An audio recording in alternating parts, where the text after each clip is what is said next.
It's time to redecorate this pond with some pond plants. Stay tuned.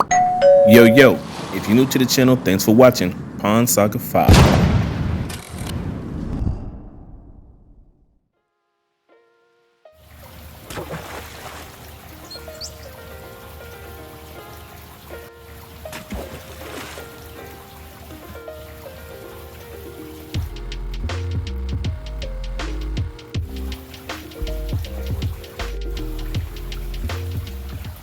Yo, if you're new to the channel, thanks for watching Pond Saga 5.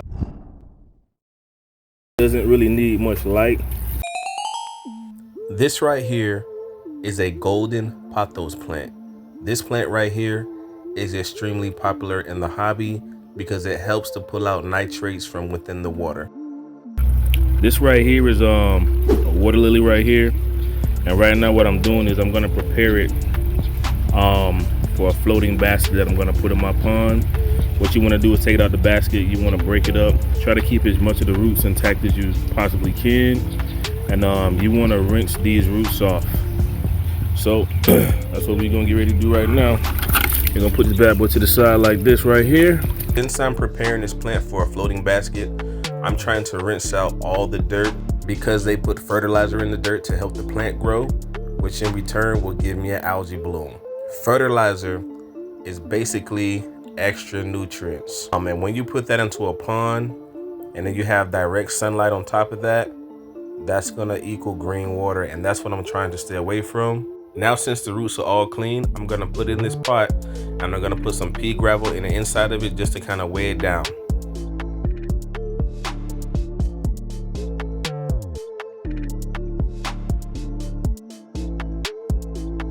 So here we go. Basically all I did was I got some baskets from the Dollar Tree. Got a tool noodle from the Dollar Tree, and I used some zip ties. I zip tied it at both of the ends and in the middle right here, and I did it for all sides. I just cut the zip tie to one size.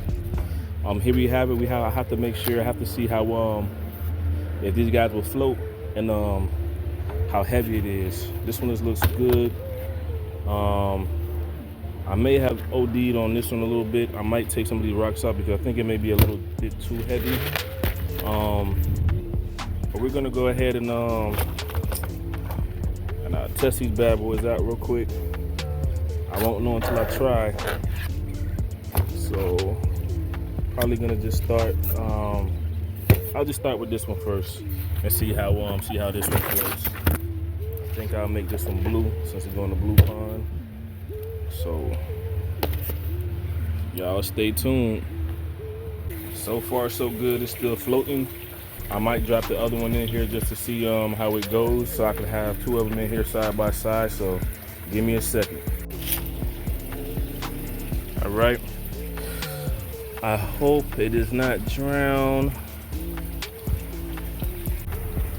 Okay, I just added the next one in here. So we have another floating basket in here. What I could do is zip tie these together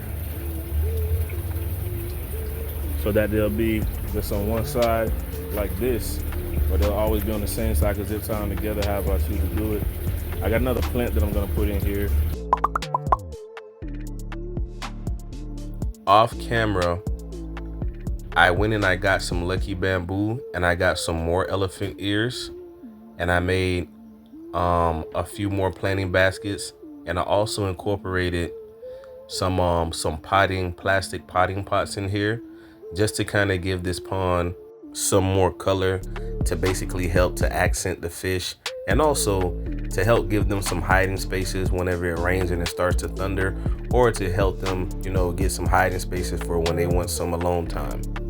I'm so happy with this pond. It looks absolutely phenomenal, especially when the sun touches the surface of the water. What I did was I also took some time to readjust my outflows. As you can see, it looks a little bit different than it did in the previous stages of this video. I made them shorter and I made them come out to an angle to where it gives off this wave maker effect. The fish absolutely love this as well. It seems to be very calming to them, and I noticed that they like to swim in the waves. Not only that, but this design makes more bubbles, which in return oxygenates the water even more. So I'm getting almost maybe 4 or 5 times the oxygen from the way that I set this up than I did before, just simply because of how the pipes are now. You can see how the water's shooting out with this new design versus the design that is on the bottom of the screen. The difference is night and day. Yes, and the party continues out here at Club Oscar Pond. Yeah, man, I'm doing my little feeding regimen right now. I already started feeding them before I started filming.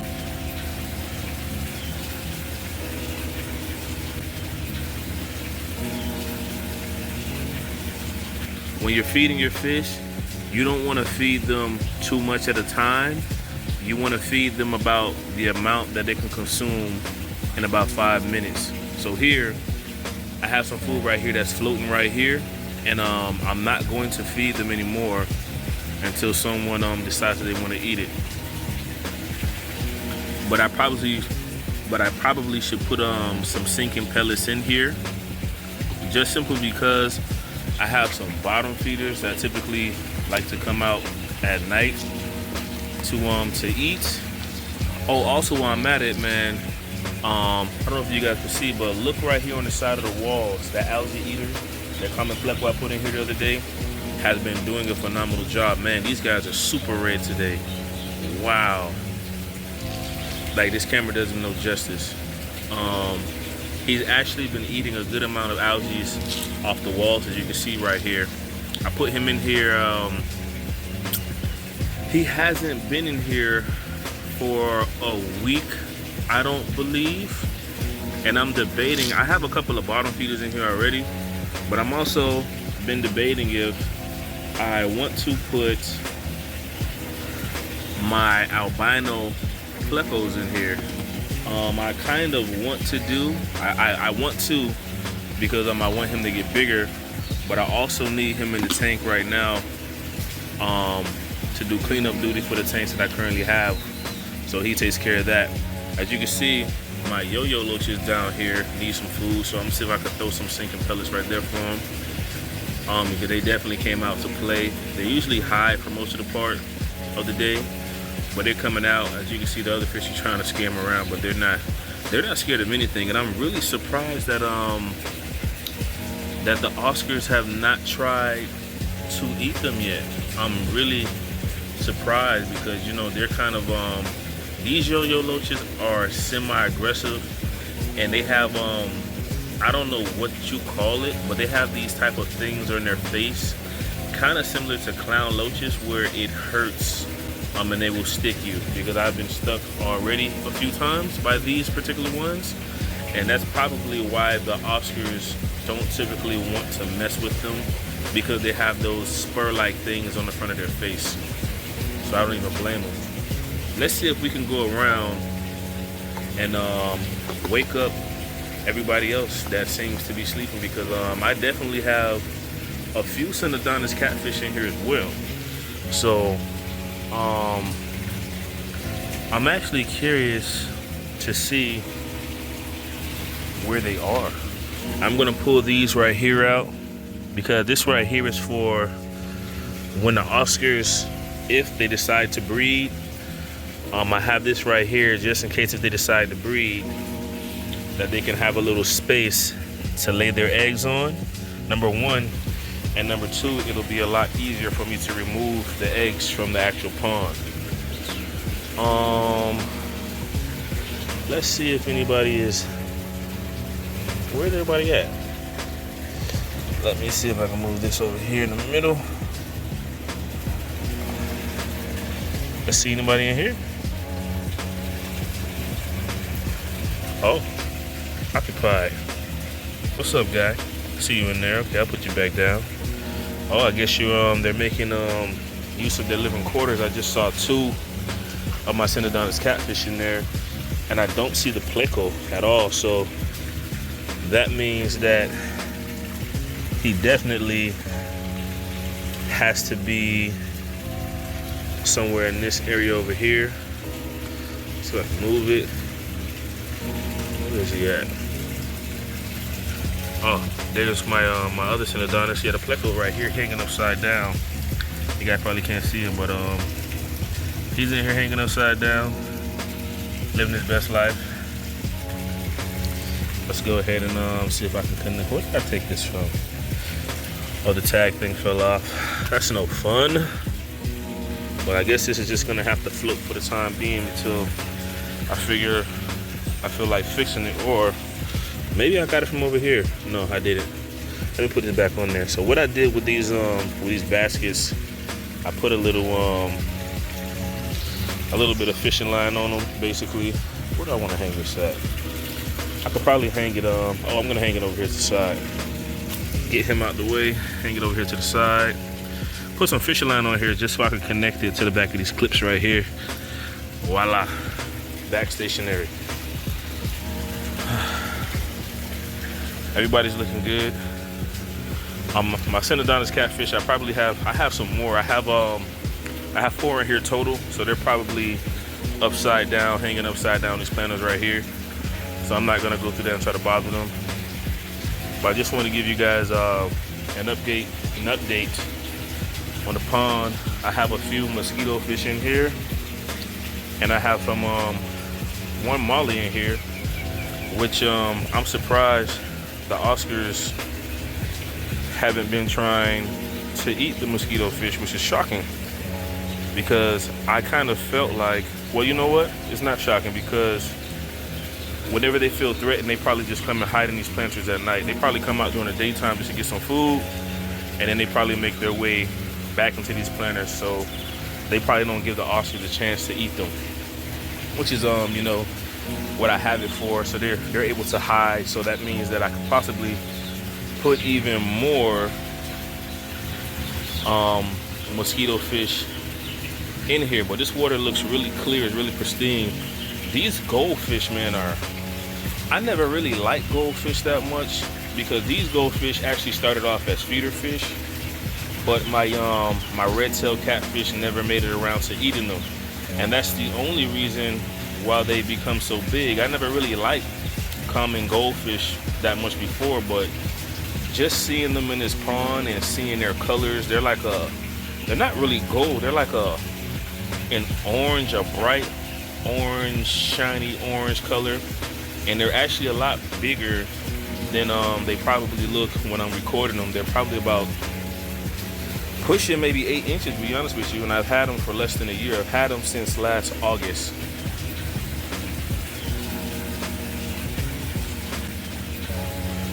When I got them, they started off maybe about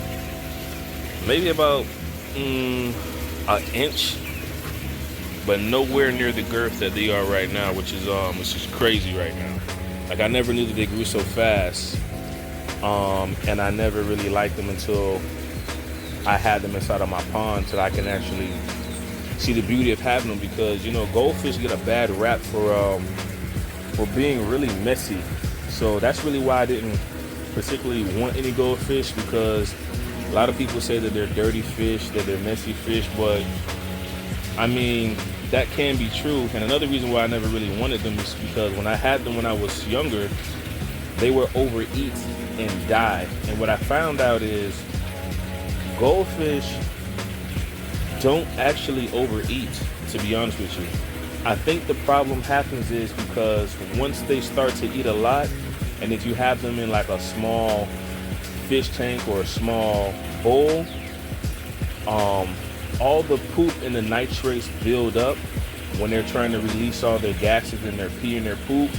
And if you don't have clean water, I think I read somewhere that's when they typically start to die on you, is because the environment is not big enough for them to take their bio load, and that's how they end up capsizing overnight. But I feed this pond, as you can see, these goldfish are big, so you know what I'm saying, you don't have to take my word for it, but these goldfish eat a lot, and they're not dead yet. So that leads me to believe that what I read online is the truth, because normally when you don't really see goldfish this big unless you've had them for a really long time. And like I just mentioned, I haven't even had these goldfish for a year. When I got them, they were probably like 1.5 inches, less than 2 inches, and they were like really small. Like actually, they were like a little bit bigger than these mosquito fish. So to see them, you know what I'm saying, this big is lets you know that they're always eating. But you know, I keep up with my water changes. I do regular water changes in here, regular maintenance on here. So that's probably why I don't have any issues. I'm really loving this pothos plant right here. It's been really getting big since I put it in here. These elephant ears right here are also really nice. They have a few holes in them. I'm not really sure what it's from. It might be some bug that's coming in here at night, taking advantage of eating them. But I haven't seen any. What I'm trying to figure out is why some of these leaves on the elephant ears are starting to turn, you know, like a lighter whitish color. I'm not really sure, to be honest with you. Maybe it's because of the direct sunlight just pounding down on them. If you're new to the channel, thanks for watching Pond Saga 5.